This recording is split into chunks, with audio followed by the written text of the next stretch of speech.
Yeah, what's doing? It's YO. He was GEEDUP, let's get it. I'm on the way, couldn't care what you feeling. Racks in the safe, but I aim for the millions. Out from the gutter and raised in the trenches. She throw it back, so I hit it like tennis. I got the baddest, little bitty, the diamonds of Vivi, the power, like 50, I know. On my way, you can say it was reading. No brags, I've been itching to get it. I'm on the way, couldn't care what you feeling. Racks in the safe, but I aim for the millions. Out from the gutter and raised in the trenches. Where did I grow up? Well, I was born in Liverpool Hospital.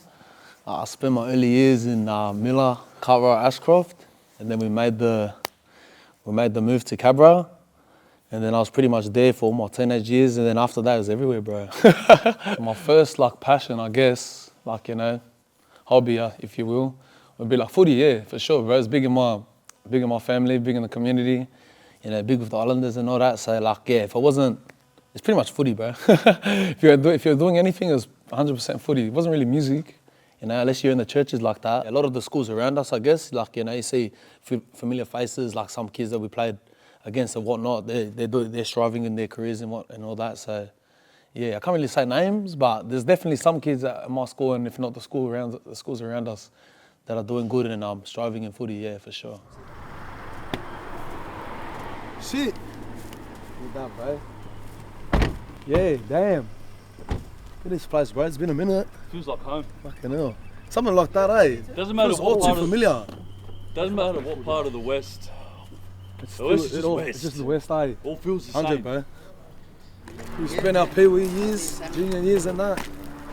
I only made it up to year 10, but oh well. Just jump the fence. Jump the fence. And then the principal will be jumping in his car, chasing and he'll come chase the boys, eh? We'll be running down. Boy, who got caught before? Heaps of us, bro. Someone's got caught before, bro. A lot of the good boys too. The principal knew as well. He just comes He knew straight the in his routes, car and yeah. chase us straight down this dead end. Or he'll just wait inside the plaza and he'll see he's coming through. And they used to work hand in hand, eh? Yeah, that class is where it started. Cracker, bro. Yeah, that's pretty much where it started. Right inside that room right there. That's the music room, bro. I never took that shit seriously. I probably should have. I would have picked up a couple pointers. Had some good talent in there. Oh, we did a couple things in there. Yeah, we did heaps of shit in there. A Loyal remix. Loyal remix, true. Rude. Why you gonna be so rude? I'm gonna marry you. First got out to the seniors I could sing. And they were like, bro, they want to come help us jam to the song. And I was like, nah. You know what I mean? But I thought it was cool, being in 7, the older boys hitting you up saying, come kick it. I thought that was mad, So I was like, oh, fuck it, let's run it. We did the video, we did the song, they recorded it, they posted it on socials. I didn't know that was happening. I didn't really care, Anyways, that went viral, I guess, first viral moment. And yeah, I kind of from that, I kind of wanted to get more into it, you know what I mean? But that was me and Slade's first connection. First time we met. First name, government name Marvin, middle name Slade, last name Tai. Some people call me Sniper, some people call me Teti. How we met was, literally just through school, and one of the boys just hit us up saying, because I was always involved in music, and then I feel like music is what connected us. It just bonded us real different to everyone else. And when you got something in you and you can tell they got something, and especially in our school, all it was footy. Our school was just known for footy, and then, but we just started making noise ourselves. Yeah, bro. Type thing, because he was trying to get me to come take, the classes seriously, bro. But my head was in the clouds. Yeah, my head was in the clouds by then, bro. Could have picked up some instruments, a few pointers. Oh well. First performance, publicly, correct me if I'm wrong, is the Year 8 assembly performance. Tell me. Bro. It was the principal that got me to come up and he knew my dad. He told my dad back at Miller Tech. So he was the one that was like, bro, I mean, your father had good vocals. There's a run in the family. Your mum did too. There's a run in the family. I was like, you know what I mean? I don't know what he bribed me with. I don't know if it was a lunch or got me out of trouble or something like that, but he won me over and I was like, yeah, we'll do it. We had rehearsed the whole week. This cunt comes fucking literally just before the performance off the bus. And we're fucking waiting for this cunt to get off. And he just walks his sweet ass time up the stage fucking nothing, the little AK. He still made it and killed it, but that just goes to show, he's don't worry about my timing. I'm gonna show up. It was going good. My voice cracked, cuz I'm like, oh shit. You know what I mean? My whole year was there. The seniors were there, all the teachers and shit, bro. Says, Yeah, it was crazy. No one even knew I could sing like that too, so it was like random, you know what I mean? Just popped out and start fucking singing songs and whatnot. In school, a lot of people were like trying to get me involved with like music, singing, this, that. Like maybe they saw I was going the wrong way or some shit, but Slade's definitely had a part to play in me doing music, because to be honest, like, yeah, around that time we first like started linking, I was like, probably like, you know, and wasn't really like taking school seriously and that, is getting up to trouble and whatnot. And it was just like, bro, like, why don't you do something with your voice, you know what I mean? You gotta like try something. So we went for, we chopped it up, went back to his and just got on the laptop, and like that was like probably the first real step into like the music scene, I guess.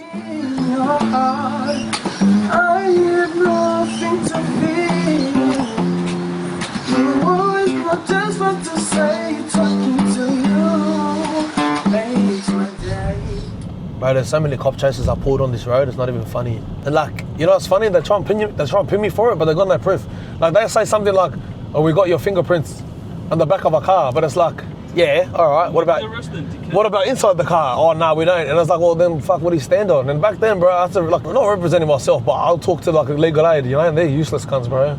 Fucking legal aid, bro. They're hand in hand. They're pretty much the feds, you know? Just admit to it, bro. Just say that, you know, and then they'll give you a little slap on the wrist, bro. If I listen to legal aid, bro, I have the worst fucking, like, juvenile fucking record, you know what I mean? But the only one thing that they told me, cuz, was like, once you turn 18, like, you know, your shit's clean. So fuck, once that happens, stay good. And I was like, yeah, all right, then let me just run amok until I'm 18. And once I'm 18, I'm gonna put my head in. Growing up in the area, that's always gonna be there for the boys that are just around. That's all they know, really. And I always felt like he was a lot bigger than all of that stuff. So, yeah, not that I did anything or said anything that kept him out of trouble, but just... You saw the potential in him as well? Yeah, always have, and just always knew he would do something if he took the right path. I was getting up to no good, like, you know, I started to go a bit off track, then I started to get really serious. And he was just like probably that one mate out of all the boys, you know, he had like 50 boys back then, you know, so like, he's probably like that one mate that was like doing good, staying out of the dramas, staying out of the trouble, all the, you know, all of that stuff. And it was actually his idea to start doing singing covers. It wasn't even my idea. He played the guitar, I sang, that was just the norms. We just never really recorded it. Why don't we just start filming and putting it up on socials, you know? That became a thing, and then we started having those viral moments again, you know, and it was just all Facebook, you know, when people used to say Facebook famous and shit. Yeah, he really inspired us to do it as well and chase after it. That's all everyone really knows in the area is trouble and poverty and stuff like that. So it's cool to see someone break out of that. Oi, straight up, no, I'll tell you one time, cause no, not one time, bro, 3 times, lad. I fucking stolen a car, I look in the middle, we were driving off, guess what's in there? 3 times, cuz, a fucking Bible. I shouldn't say that. 3 times, cuz there was a Bible in there, bro, and I was like, oh shit. And I'm not gonna lie, I was a bit biased. If it was an Islanders car, I took that shit or I left it there. Anyone else was copping it, but cause I had morals, you know, I had a bit of a heart, bro. I was a bit of a, you know, I was doing all that shit, but I was still like, you know, I had morals, cuz. The way I was moving even then was different. I just caught up in the wrong mix, you know what I mean? And like I think I needed that to realize like, nah, bro, do I wanna throw my life away? Like, you know, you hear the story all the time, oh, could have been this, could have been that. And he's stuck in Havas for 10 years, you come out and you got nothing to your name type of shit. I know that story all too well, so it was like, yeah, that was enough for me to like snap out of it. And not all my mates were like doing the wrong thing, but we weren't pushing each other to do the right things, you know? But that's men, like, you know, we don't really speak on our shit, so even now, even me. But there's a few that do, and those ones that do, you appreciate them because it's like, you could never. That's him, one of the other Asian boys. Oh, they used to live by this bridge, cuz. They didn't get it. This is like, bro, this is probably like year 8. These guys, bro, they had a drama with one of their own mates or whatever, someone from another school, I think. Anyways, they got into an altercation on top of the bridge. They reckon hang this bloke off the bridge, bro, hanging him off the bridge and everything. And like, hold him by the legs, bro. Mind you, the boys are like 15, 16 doing this shit. Right here, hanging him off the bridge. And guess what it was over? Some petty shit. Like nothing crazy. I think it was just a bit of he say, she say, a bit of, you know, a little bit of banter, and then one thing led to another. Ati, been a long time. Yeah, you know. We're filming something. You want to say hello to the camera? Hello. And I'm just telling them, like, you know, this is the spot that looked after us for a long time, you know, when everything was closed. Oh, that was one thing. This place is probably the only place that everyone knows don't touch. You know, don't disrespect, don't touch, don't do this. Straight out, bro. Everyone knows. Everyone knows. Being young cuz used to try and hit all of these for singles. couldn't afford diaries back then, so just hit the stores for singles, you know? This place, try and sell shit to them. Not even that, bro. A lot of stolen shit we had, like phones, watches, tablets, laptops. Used to try and come here and push it out, eh? And they were getting done with stolen shit, so I stopped doing that. My first job was, what was that? Scaffolding, of course, standard, you already know. Then after that, I went to like warehousing, lol. Oh, bro, that was a laugh too. Where else did I go, bro? I did traffic controlling, cause that was fucked. That felt like I had no life, bro. But all these jobs, bro, like I was like doing little things, you know, you know what I mean? Coming from doing little side hustles on the way up and shit like that. But I just always knew, bro, this ain't it, you know what I mean? But I wanted papers, bro. I was trying to do it the legal way, you know, take the legal route, but obviously fall back a little bit this start. I think it was Hefs, bro. I think it was Hefs, Pistol and Enzo. I saw like a little bit of the music scene popping and I was like, man, there ain't nobody doing it, what I can do, you know what I mean? Like, there was nobody on the scene that I was like, I reckon I got something I can add to this. So like, when I started doing the singing videos, bro, it was actually Hefs that commented on my first video, bro, and that's when I was like, oh shit, fucking Hefs, you know what I mean? And like a couple of other familiar faces and industry faces and shit, and that was back when I had like 400 followers. Yeah, hello. How are you? Can I please grab 6 crispy pork roll and 1 crispy chicken? Thank you. This is Tony's Bakeries, bro. This is one of the good spots around here with the pork rolls, guys. One of the OG ones, you know. Oh, good. Still good, bro. But this is the thing, bro. I was working at Fantastic Furniture. That was paying for the rent. And then I was trapping on the side and that was paying for the studio. Good luck feeling about this one song, bro. And I was just like, wow, this might be the one, you know what I mean? Telling the boys at work, they're like, oh, bro, let me hear the song. Then the boys at work, like, they heard it first and then like, seeing their reaction was like, they were like, oh shit. Like, even boys that I never spoke to, they were like, oh, this is nice, bro. Who's this? Oh, but that's me. They're like, no way. I'm like, cuz that's me. I came back Monday. We dropped the week before. Bro, like, I just get, my phone's buzzing. They're like, bro, the song's popping off. And I'm like, yeah, whatever, cool. Song's popping off. What does that mean? Nah, bro, like, it's really popping off. Like, Sony want to sit down, Universal, Warner, like, all these execs want to sit down. I'm like, hey. I went back the next day and I was like, told the boys, I'm done. I'm finished here. Called the boss the next day and said, I quit. I'm out of here. I'm taking off. He didn't even know what to say, so I just hung up the phone, bro. I was like, yeah, I'm out, bro. See you later. All the best. Rah, rah. His voice is just so nice. Like, Take you out in public. Yeah. You know there's gonna be bear man reacting to this, being like, "Hey, it's wavy," and I hear it. I do hear it. Like, hey. I can see this appealing, especially to an American audience. I'm frozen because I have chills on my head. Hold on.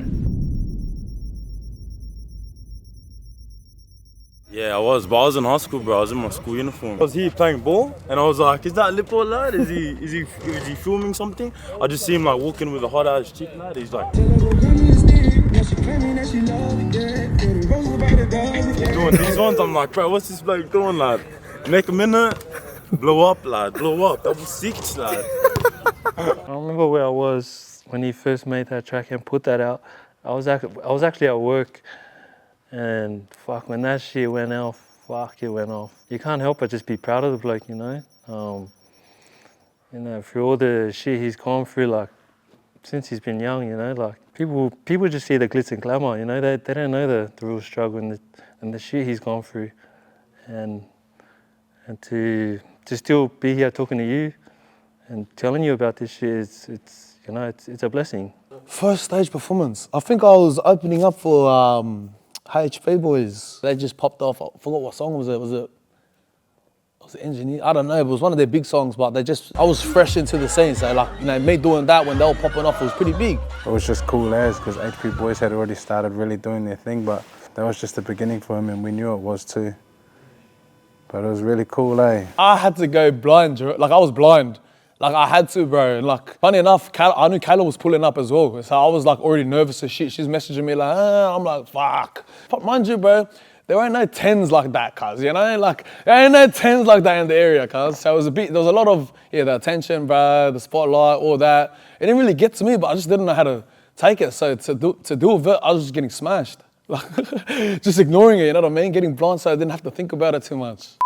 It's a funny story because it's not what anyone would probably imagine. I actually couldn't stand him when I first met him. He had been reaching out to me on social media. When I saw him in real life, I thought, this is the guy that's always messaging me and being so nice. I'll go up and say hello to him. And he completely brushed me off and ignored me. I'm not gonna lie, bro. I full fumbled that, cause I was smashed, like, the words weren't coming to my brain fast enough. So I was like mumbling and she was like, just brushed me off. Like, oh, yeah, see you later then. But really, I was like, the boys are looking at me like, what are you doing? One of the boys goes like, lad, did you even say anything? And I was like, cuz, what did I say? And he goes, lad, it just sounded like you said blah, blah, blah, like that, like mumbled. And I was like, fuck. We had bumped into each other again a second time. And this time I was like, I'm brushing him off this time.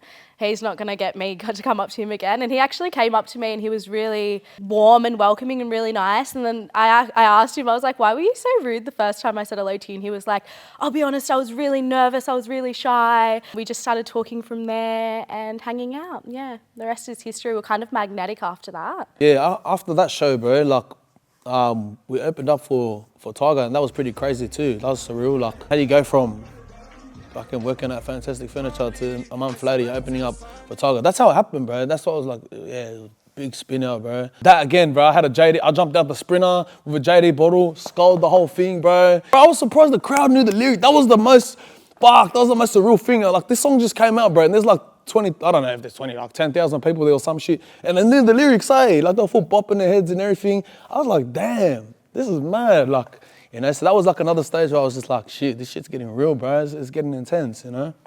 In 2021, you won the Afro Music Award, but it was the first year that they had the genre of hip-hop. Now, walk us through... Oh, shit, I didn't even know that. Is that true? Yeah, that's true. And I won that shit. Winner of the award for the most performed hip-hop rap work is Misunderstood by Youngn Lipz. I didn't know what to think. First awards, first, like, you know, something big like that, got invited to.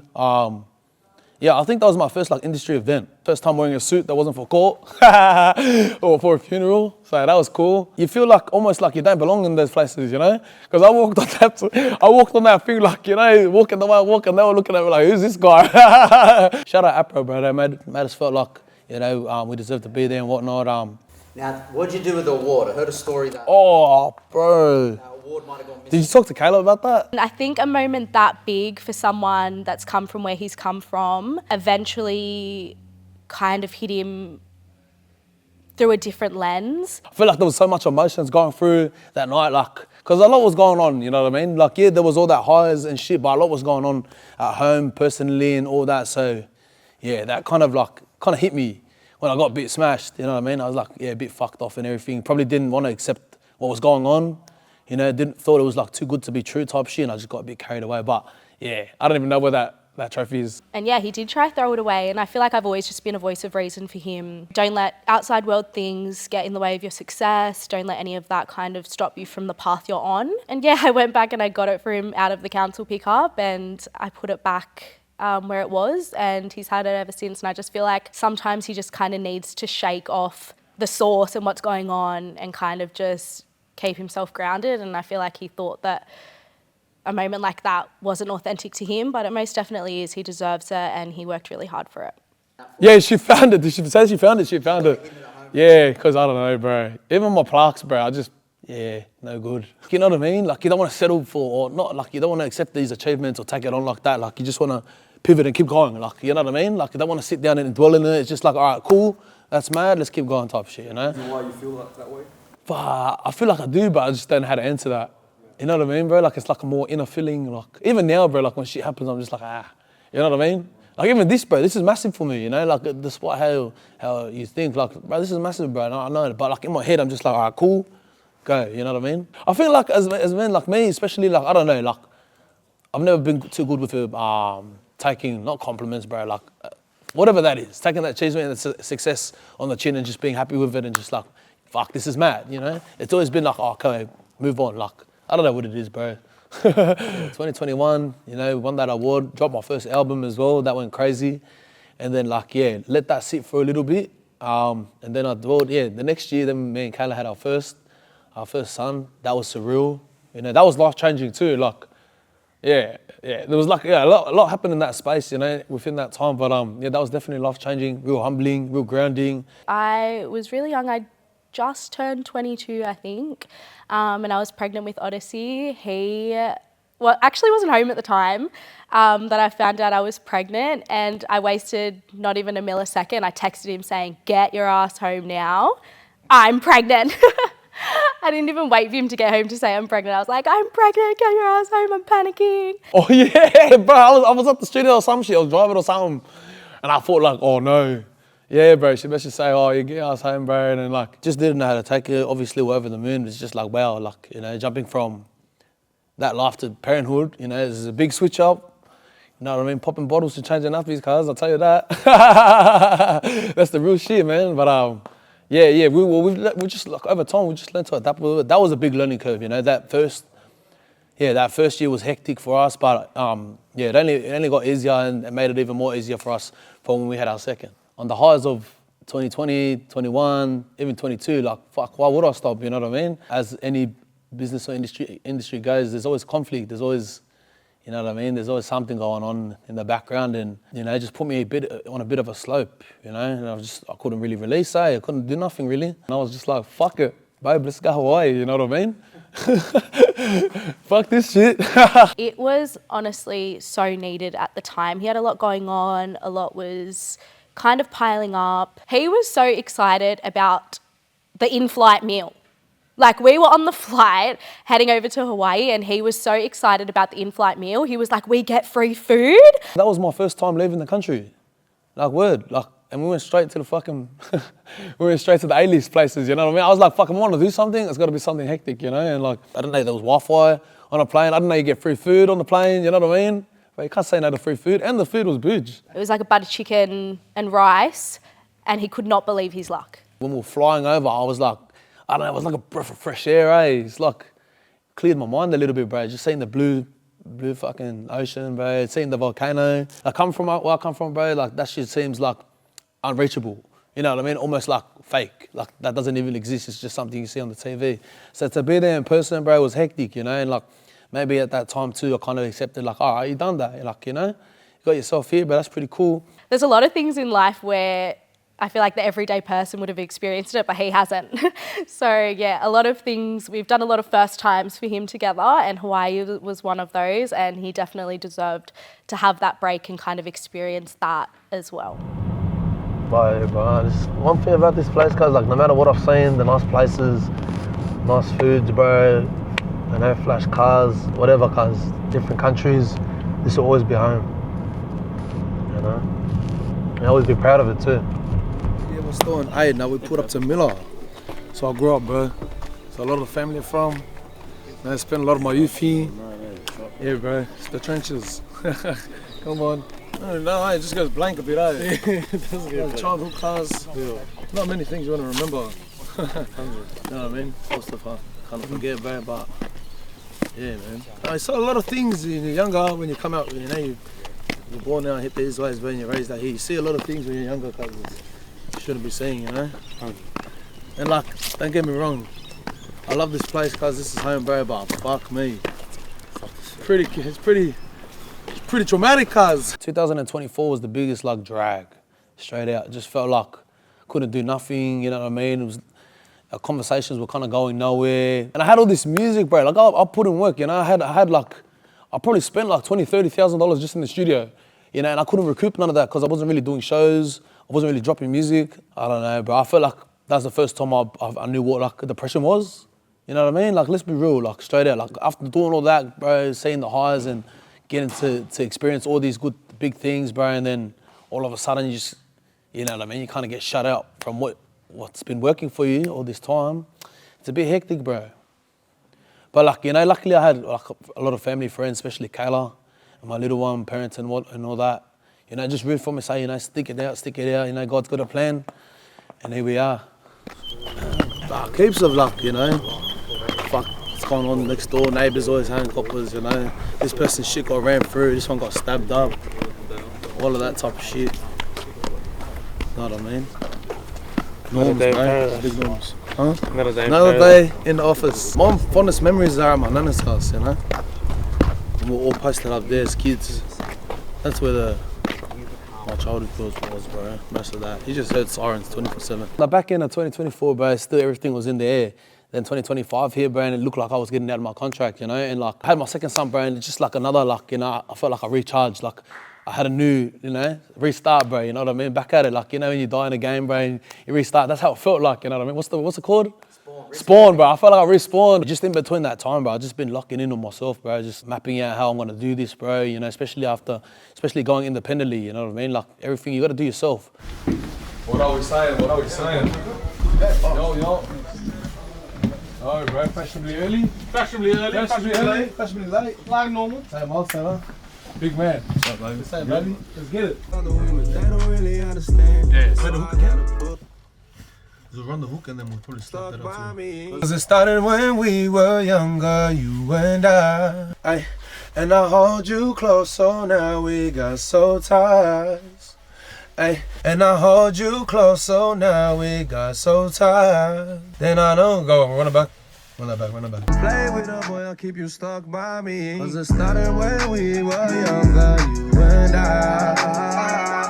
Cause it started when we were younger, you and I. Let me hit him again. Yeah. I said we pacing, we're rolling, no got that loud, yeah. Give me the vibe and I'll get you right back. Oh, you the type and you got it like that. You for the night, oh, you gotta ride back. I'm a survivor, I need a rider.